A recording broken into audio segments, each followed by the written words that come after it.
السلام عليكم البنات، مرحبا بكم معايا من جديد في القناه ديالي وديالكم حتى نتوما. قناه كارت الزهر. مرحبا بالغزالات، مرحبا بصحباتي منوريني ومشرفيني، والحضور والتفاعل ديالكم هادشي كيزيدني شجاعه وكيزيدني كوراج باش انني نكون معكم دائما وابدا على تواصل روحاني يومي، الا كانت الظروف فوق من الجهد وصافي. كنقول لكم صحباتي شكرا بزاف على التعاليق الزوينه، على الشهادات الحقيقيه اللي كتخليو في حقي. راكم اختي كتخلوني نكون فرحانه بكم وبالتفاعل ديالكم. كنقول لكم صحاباتي ان هذا حساب رجال الله، حساب الجواد، حساب اختي.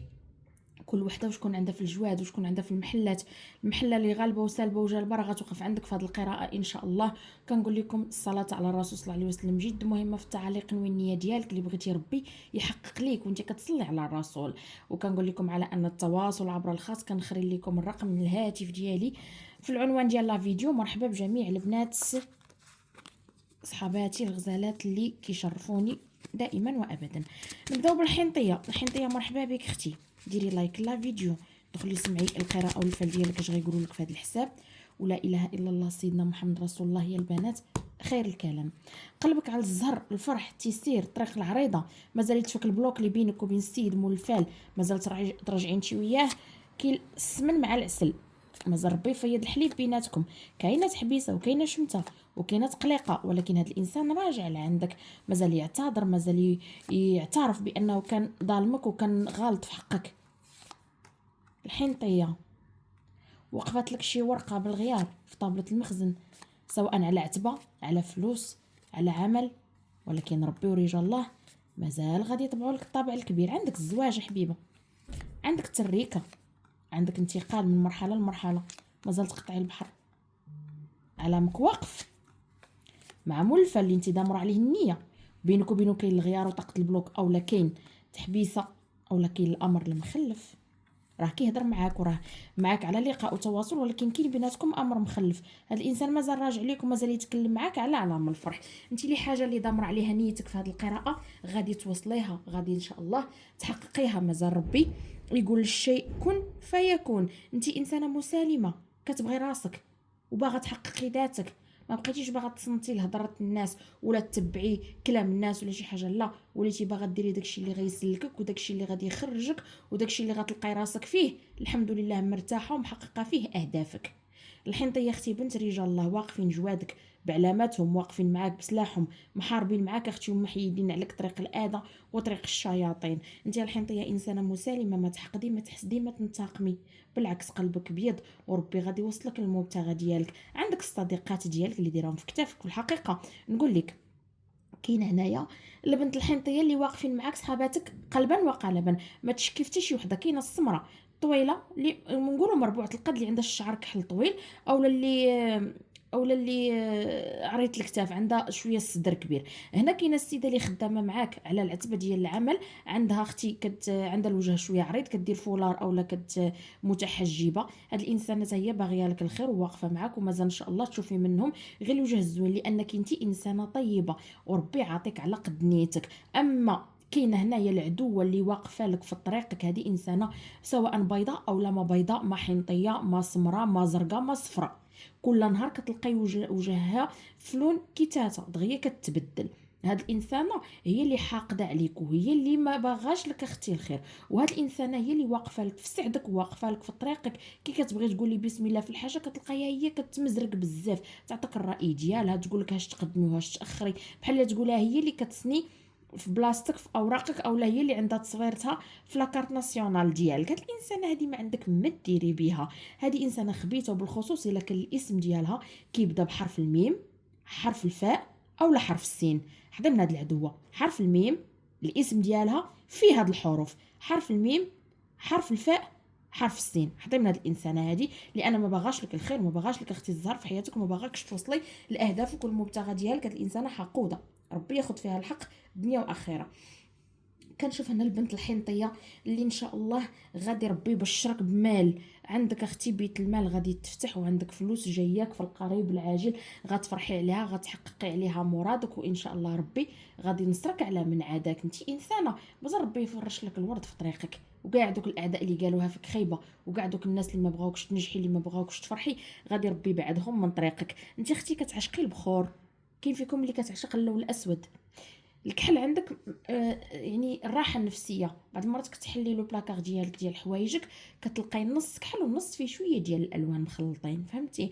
انت انسانه سبحان الله، فين ما مشيتي ضاحكه، فين ما مشيتي عاطيه الخاطر، الابتسامه ما كتفارقش وجهك، وربي غادي يجازيك على قد هاد النيه اللي عندك في قلبك، وعلى قد هاد الصفاوه اللي عندك اختي في خاطرك. بعض المرات كتخنقي بالليل كتبغي تبكي، بعض المرات كتشدك الحاله غا بالليل كتفكري المستقبل الملفل، الحاجه اللي باغا تقدمي فيها خدمتك، دائما كيكثر عليك التفكير وكيكثر عليك الضغط ملي كتكوني جالسه غير بوحدك. بعض المرات العتبه ديالكم كينوض لكم فيها الغيار، والخوت والخواتات بيناتهم كيدابزوا، اولا الاباء ديالك ما بقاوش كيتفاهموا نهائيا. هادشي كله التاثير ديال الاسحار اللي كانت كتدخل عندكم حتى العتبه من زمان يا رحمن. ولكن هاد الحاله هادي غادي نشوفكم انكم غتقضيو عليها، لان كاينه بنت الجواد هنايا اللي كيديروا اختي العلاجات والابطالات، وكاين اللي متبعين اختي طرق علاجيه ربانيه. الحنطيه اللي مع البيض، السيد اللي دمرتي نيتك وراكي في علاقه مع هذا الانسان. شوفي اختي، هنا كاينه هضره غادي نقولها لك وديري فيها بالك.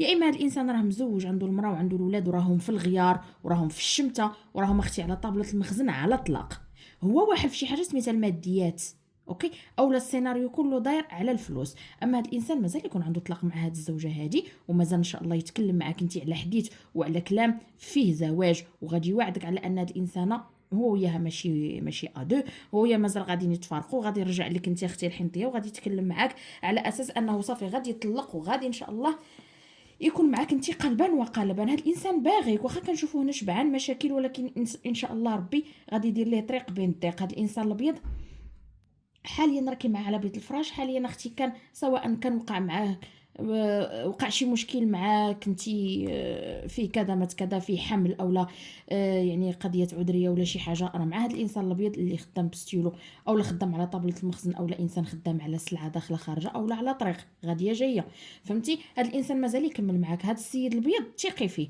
لان انت بعض المرات كتشكي كتقولي هذا غير كيضحك عليا وكيديني بالغر وكيقول لي غادي نطلق، اولا كيقول لي كذا. هادشي او كان مزوج.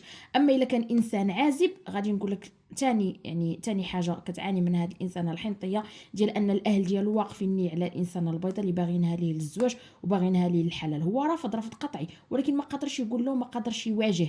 هادشي اللي انت غادي تصدمي منه ديسي بلوطا، لان غتسمعي ان هذا الانسان عنده شي مشروع ولا شي كذا اللي مخبيه عليك، وما قادرش انه يفاتحك في الموضوع.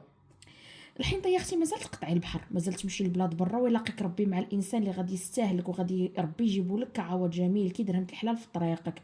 هاد الانسان غادي يكمل معاك على نيه وتكبير، على هضره وكلام، على حاجه فيها الحلال وفيها الزواج، وعلى حاجه فيها انك تضامني معاه، تعاوني معاه، مازال ديروا عتبتكم، مازال ان شاء الله ديروا شي مشروع ديالكم، او لا ان شاء الله ربي يفيض عليكم بيت الرزق. هذا المشروع سواء يكون كيتعلق بركوب الحديد، كيتعلق بحاجه فيها سلعه او لا برودوي داخله خارجه، او لا حاجه فيها صنعه يعني كتخدموها يدويه. الحنطيه كنقول لك ان الحنطي مازال يكمل معاك، والحنطي اختي باغيكم تمنيك بينك وبينك يكون العارض، كتوقف اختي طاقه البلوك. هذا الانسان باغي معاك الزواج وهضر معاك على الوليدات، وباغي معاك اختي الاستمراريه في العلاقه وكل شيء، ولكن باقي العارض المانع مأثر فيكم ومأثر على العلاقه بيناتكم. كنشوف اختي ان هذا الحنطي غادي يكمل معاك على نيه وتكبير، على هضره وكلام، غادي يكمل معاك على حاجه اللي غتفرحك، وحاجه اللي انت طالبها الله وطالبها الوالي، راكي غتوصليها وراكي غتحققيها بجهد الله ورجال الله. ولكن اختي ديري اسباب ديالك، لان الحنطه بينك وبينه كاينه مشاكل، كاينه اختي السحر عنده هو، كاينه وحده تابعاه لحد الان باقا كتسحر ليه، باقا كدير ليه الاعمال السحريه، هي اللي مخلوضه الطريق بينك وبينه، مخليه ان هذا الانسان طاقته معك تكون سلبيه. ولا اله الا الله سيدنا محمد رسول الله. اما هنا نقولوا علاقتك مع الراجل السمر، الراجل السمر اختي عندك معاه الحظ، مازال اختي تكون عندك مع علاقه مطوله. هذا الانسان مازال ربي يفرحه ويفتح عليه بيبان الرزق، لان كاين عنده تحبيس، سواء هو كاين على بلاد برا، كاين في الطريق البعيده، او لا بيناتكم كاينه مسافه، هو ساكن في بلاصه وانت ساكنه في بلاصه، ولكن السمر غادي يكمل معاك. والسمر اختي كيشوف ليك وكيراقبك. راه اختي بعض المرات كتقولي منين جاب هو هاد الهضره، كيفاش تعرف، كيفاش كيغير عليك بزاف. ولو لحد الان كنشوف كاين بينك وبينه غيار، وكاين بينك وبين واحد تباعد. هو طالبك البيت الفراش، طالبك اللقاء على طريق، مازال يهضر معك على عالم الفرح، مع العلم ان كنشوف هذا الانسان السمر دايخ، فهمتي، باقي ما عارف لا اشنو يسبق ولا اشنو يتلي. باقي هذا الانسان كيما نقولوا على تخمام وعلى مواضيع كتجبد بينه وبين الاصدقاء ديالو، كتخص الموضوع ديالك على زواج وعلى فرحه ان شاء الله. ولكن ربي غادي يهز علامك ويهضم ظلامك البنت الحنطيه. مازال ان شاء الله تكون عندك بشاره الخير. اما مقلوب اللهجه الرجل الاجنبي، هذا الانسان ليك مازال يكون معك قلبا وقالبا، سواء مزوج وعنده تركه او لا مطلق او لا، كما كانت الحاله الاجتماعيه ديالو راه غتكوني معاه انت على علم الفرح. مازال تكون عندك معاه هضره وكلام، ومازال جواد كيطبعوا لك معاه الطابع الكبير. انت انسانه حنينه، وربي ما غاديش ان شاء الله يفرط فيك، وربي ما غاديش يتخلى عليك، وربي غادي يفتح لك الطرقه المسدوده، ومازال ميمون يقعد لك الميمون. نشوفوا السمراء. مرحبا بك بنت الجواد، ديري اختي لايك لا فيديو، ندخلوا نسمعوا ان شاء الله الفال ديالك والقراءه ديالك اش غتقول لنا في هذا الحساب وفي هذه القراءه. ولا اله الا الله سيدنا محمد رسول الله. هي السمراء هي خير الكلام. السمرة قلبك على راسك، كتفكري لراسك، عندك خبال مازال تقطعي البحر، ياتيك الله بمولا فالك الانسان اللي انت دمرتي عليه النيه. وكاينه السمرة اللي ربي غادي ياتيها بواحد الوجه جديد، انسان عمرك شفتيه ولا تعرفتي عليه، جايك بالفرح بالزهر بالبيان. انسانه عندك اختي دمعه وعندك تحبيسه مع مول الفال، كتقلقي دغيا. عندك الميمه عايشه واقفه معاك، عندك في العتبه وفي الخشبه. انت معاك مالك زاهرينك وناصرينك، ومازال الخدمه اولا بيت العمل اللي انت كتزاوليه حاليا عندك عليه الفلوس الكثيره. واخا كتقلقي وكتزعفي وبعض المرات كتصديق بيك وبعض المرات كتقولي يعني مليت من هاد الخدمه ولا من هاد العمل، ولكن عندك فيه علم الفرح. حتى العتبه الجديده عندك عليها علم فرح، زهرك مازال يكتر، وبيت المال عندك مازال يتفتح. مبشره انت بالخير، جوادك غلابه. مازال تزوري اولياء صالحين، واقفه عليك زياره. المدينه اللي فيها شي ولي صالح، كل مره كتقولي غنمشي نزورو ما زرتيش.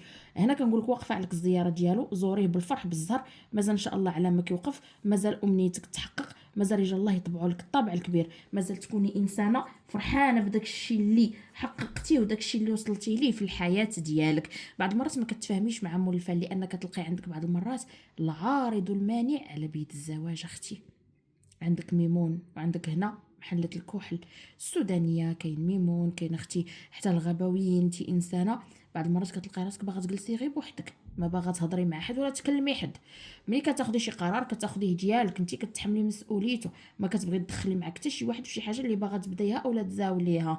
انسانه طايقه في راسك. واخا بعض المرات كتقولي يعني خصني وقت، وكان القضيه اولا المساله اللي باغا نبدا فيها، باغا نديرها، باغا نمشي ليها، باغا كتطلب مني شويه ديال الوقت وكتطلب مني شويه ديال التركيز. ولكن الحمد لله دغيا كتلقاي النتيجه ودغيا كتلقاي المسلك اولا المخرج. كنشوفك اختي هنا زهريه بنت باب الله وبنت رجال الله، قلبك بيد كي الحليب.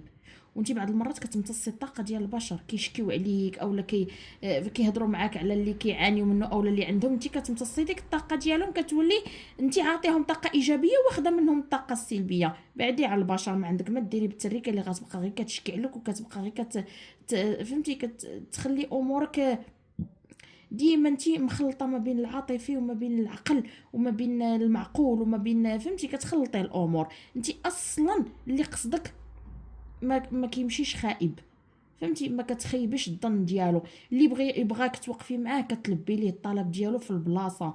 انسانه مسامحه، انسانه معقوله، عندك مع المعقول، ما عندكش مع التخلويط، وما عندكش مع الهضره في الظهر، الهضره في الوجه ما كاينش.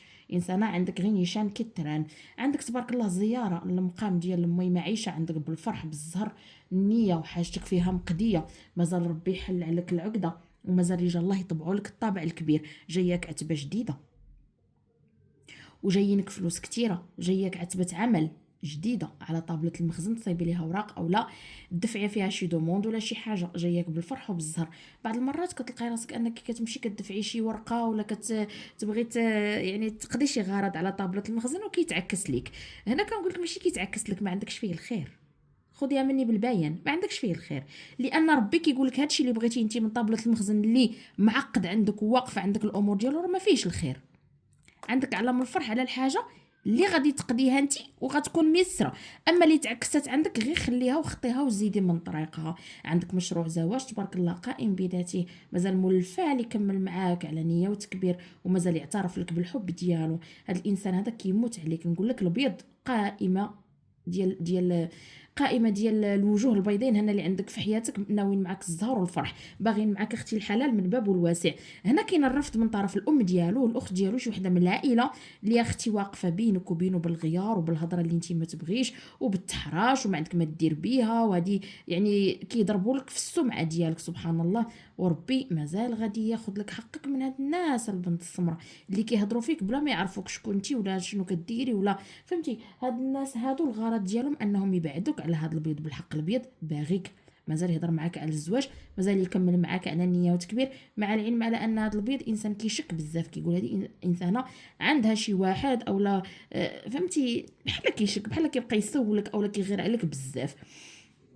اما ان شاء الله اللي جاي كله خير، مازال ديري وليداتك، مازال ديري عتبه في سميتك، ومازال ان شاء الله تسافري ويكونوا عندك الطرقان عليهم علام الفرح، وعليهم ان شاء الله تقضي الغرض وتكون عندك النيه وحاجه مقضيه.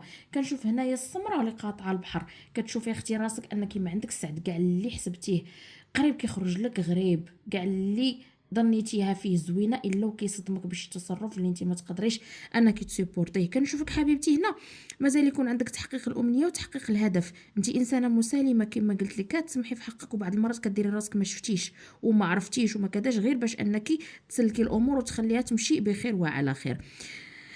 الانسانه السمراء اللي في علاقه مع السمر كيبغيك، ولكن هاد السيد ما تغنيش كما نقولوا، ما تشديش معاه الكونترير، خليه على مودو، انت كوني مبرده الاعصاب ديالك وخليه هو غادي يبقى يدور يعرف راسو انه ما غاديش يقدر يعصبك ولا يلعب لك على الاعصاب ديالك، غادي يعاود يرجع ترونكيل.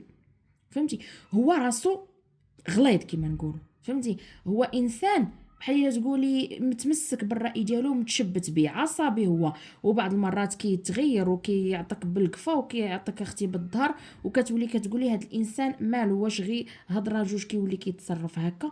ولكن لا، غادي ان شاء الله يعترف لك بانه انسان ما كيبغيش اللي كيشد معاه الضد، سيري معاه غير نيشان وبردي معاه الوقت، راه غادي يكون معاك بخير وعلى خير. كنشوفو كيبغيك وغادي يكمل معاك، بيناتكم مكالمه هاتفيه الا كان الغيار ولا كان البلوك اولا الفراق، راجع ليك، مازال يتكلم معاك، مازال تكون بيناتكم فرصه لقاء، وهذا الانسان السمر راه كيبغيك قلبا وقالبا. الا نقول لك عندك معاه شي غيار اولا عندك معاه شي اوبستاكل، يعني شي عارض، عندك معاه شي مانع واقف لك بينك وبينه على علام الفرح وعلى بيت الزوجيه اختي، هذا الانسان السمر مازال يسرح الطريق، ومازال ان شاء الله يلقى الحلول وغادي يلقى مخرج لهاد العلاقه اللي بينك وبينه، مازال يكملها معاك على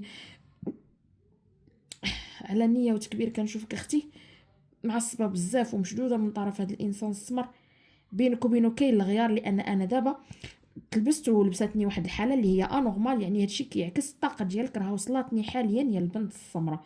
اللي نقدر نقول لك، اللي مزوجه هنايا، اللي مزوجه واقفه على الطلاق وكتقولي انا غادي نطلق وربي كبير، ما عندك لا طلاق لا والو، عندك علامه الفرح، عندك التريكه، وعندك الرجوع لبيتك، وعندك ان شاء الله لمه الخير بينك وبين الزوج ديالك، وما غتخويش العتبه ديالك. الا كان بيناتكم الغيار وبيناتكم الاعداء اللي كيحفروا لكم وكيخليو ان ايامكم تكون سبحان الله غير اليوم قطع عليك، هذا راه كاين طاقه السحر هنايا هي اللي مأثر على العلاقه بينك وبين الزوج ديالك، مازال ترجعي ليه ويرجع ليك، ومازال تكون لما بيناتكم ديال الخير والزهر وتيسير، ما عليك والو.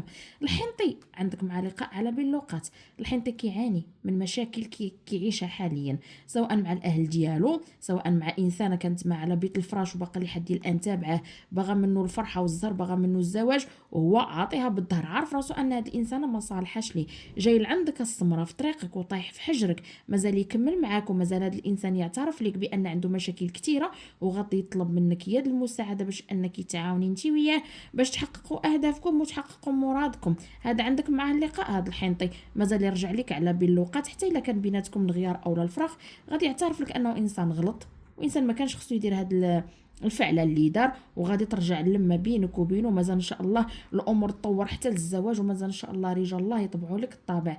كنشوفك اختي هنا مازال غادي تقدمي صواب للجواد، عندك اختي الضوء ديال جوادك، كنشوفك بعض المرات متبوعه، اي حاجه كتبغي تقولي فيها بسم الله كتلقاي عليها التابعه سبحان الله، وبحال تقولي الناس كتنشر اخبارك بواحد الطريقه رهيبه. انت انسانه زهريه، فهمتي عندك العلامات ديال الزهريين، وهذا الشيء كيأكد على انك تعرضي للعوارض بزاف، وكيأكد على انك تبارك الله محبوبه. انت زينك فتان، ربي عطاك واحد القبول خطير. انت تبارك الله ملح، اللي شافك كيبغيك، وانت انسانه اجتماعيه من طبعك، انسانه ما كتنويش خايبه من الدقه الاولى. وبعض المرات كيوقف حداك البشر كتعبريه، كتعرفي الداخل ديالو واش طيب ولا انسان خبيث. من بعد انت على المشاكل، ومن بعد على الصداع، من بعد على طريق الاهل والعائله كتبغي تشوفيهم مره مره، وملي تشوفيهم تادي معاهم الواجب وتزيدي تسلتي في حالتك. ما عندكش شي ديال توصل للهضرات تخربيق الجميع في عباد الله، داكشي خاطيك به. اما الانسان مقلوب اللهجه، الراجل الاجنبي عندك معاه لقاء بينك وبينه كاينه طريق، ومازال غتجمع عتبه بيناتكم، مازال تاخدي منه كادو، مازال هذا الانسان يهضر معاك على الزواج، ولو يكون مزوج او لا مطلق. بالخصوص الا كان الانسان من دوله عربيه غادي يكون مزوج وعنده التركه وغادي يطلب منك زواج، انت غادي تعاني معاه من ناحيه طابله المخزن، سواء موافقه او لا اوراق او لا سفر، او لا انت غيوقف لك اختي العارض ديال ميمون. قطعي عليا هذا العارض البنت السمراء، لان عندك النجاح والفلاح في طريقك، ولكن حتى انت اختي ديري السبب والعلاج، ويكون رباني حقاني نوراني، وما عليك والو، مازال توصلي للاهداف ديالك، ومازال ربي يحقق مرادك، ومازال ان شاء الله النتيجه تكون عندك في القريب العاجل. البيضه بنت الجواد، ديري اختي لايك لا فيديو، ندخلوا نسمعوا طالع ديالك، ونسمعوا الحساب ديالك اش غيقول لنا في هذه القراءه. ولا اله الا الله سيدنا محمد رسول الله. يا البنات البيضه عندك لا اله الا الله، عندك اخبار غتسمعيها على باللوقات، كتفكري الحاجه فيها مشكل عندك، او لا فيها شي تعطيل او لا تعجيل، غرض باغي يتقضى، وغادي يكون عندك الرجوع مع مول الفال. انت من هنا نقولها لك، عندك الميمون، عندك الجيل العاشق، عندك اختي الخبال مع محله الكحل، زوري سيدي سليمان مول الكيفان، الزياره عندك تما غادي تقضي بها غرضك، يتفتحوا لك عليها الابواب، غادي تلقاي راسك الحمد لله كتحققي في اهدافك واحد مورا الاخر. طريق الزهر والفرحه عندك طالعه، على مفرحك مع السيد مول الفال اللي انت دمرتي عليه النيه، مازال يبشرك ربي بالزواج مع هذا الانسان. مازال تقطعي البحر، مازال تمشي لبلاد برا، مازال ان شاء الله يكون حظك تما، وعلى ما كيوقف مع ناس غادي يكونوا قراب منك، معاهم تحققي اهدافك، ومعاهم توصلي للمراد ديالك. البيضه عندك السحر، من هنا نقولها لك اختي، بطلي وعالجي اختي، مالكي كيما نقولوا مسامحه في راسك.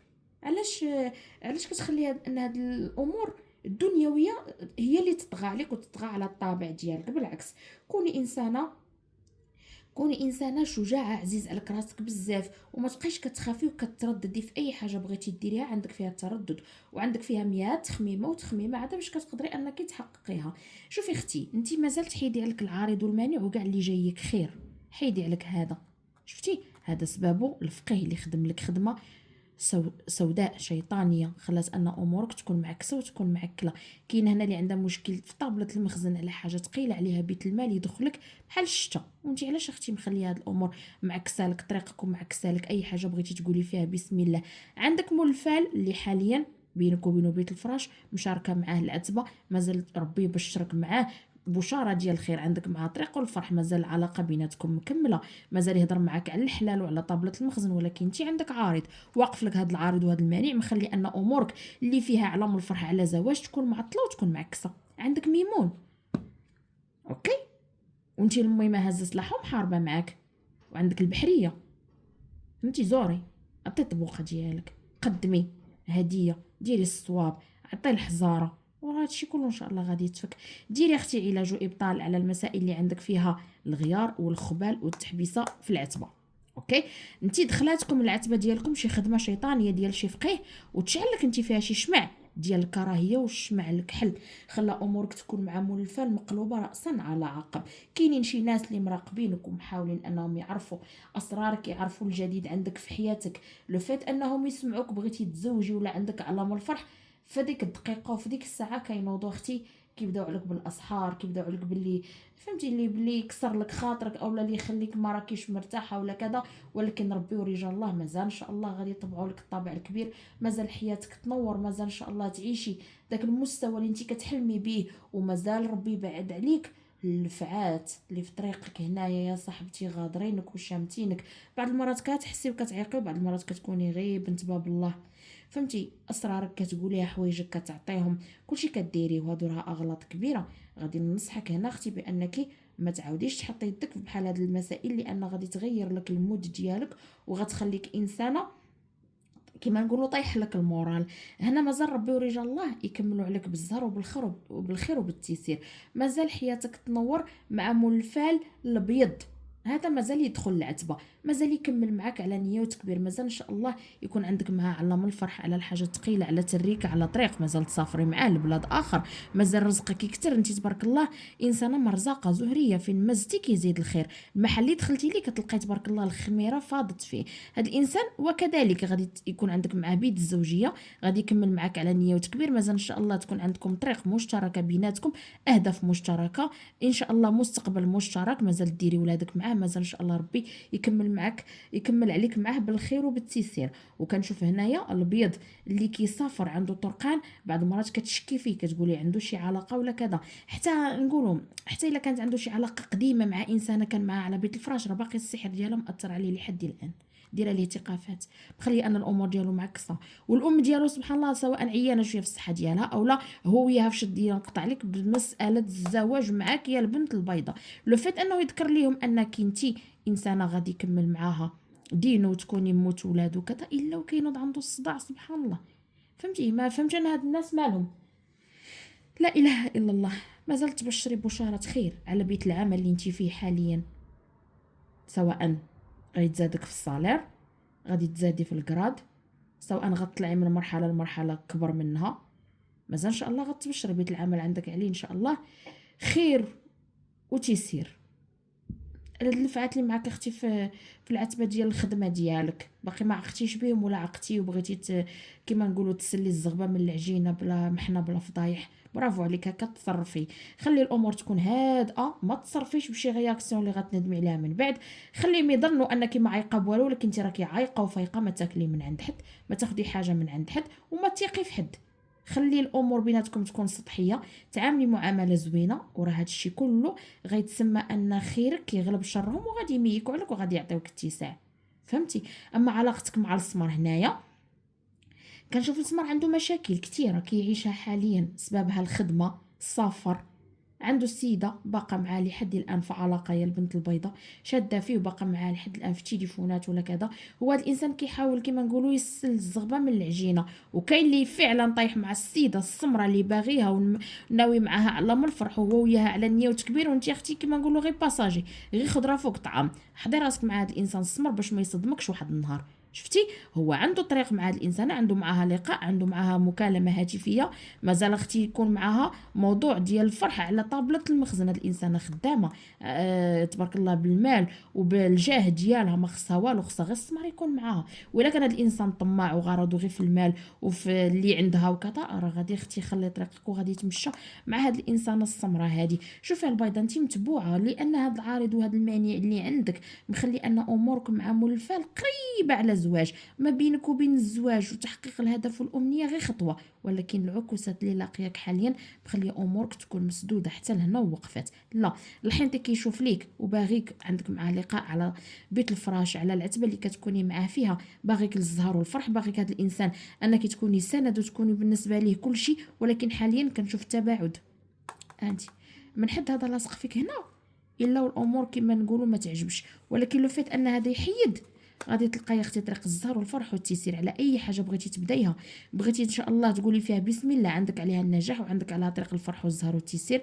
طابله المخزن عندك عليها ان شاء الله الحاجه الثقيله اللي داخلاك بالفلوس الكثيره، طريق العمل كاينه، طريق السفر كاينه، طريق الزواج كاينه. حيدي حبيبتي البيضه، تخلي على هذا وحيديه من طريقك، وحيدي اختي من حياتك اون جينيرال، بطلي وعالجي، ديري غير اللي عليك. اما الكمال على الله وعلى رجال الله. واقفه المهمه وهذا سلاحه ومحاربه معاك. انت عندك البهاله كيدوروا بيك، كتولي انت بعض المرات كتفكري الحاجه في الحين وفي الدقيقه كتفكري الحاجه المعاكسه لها.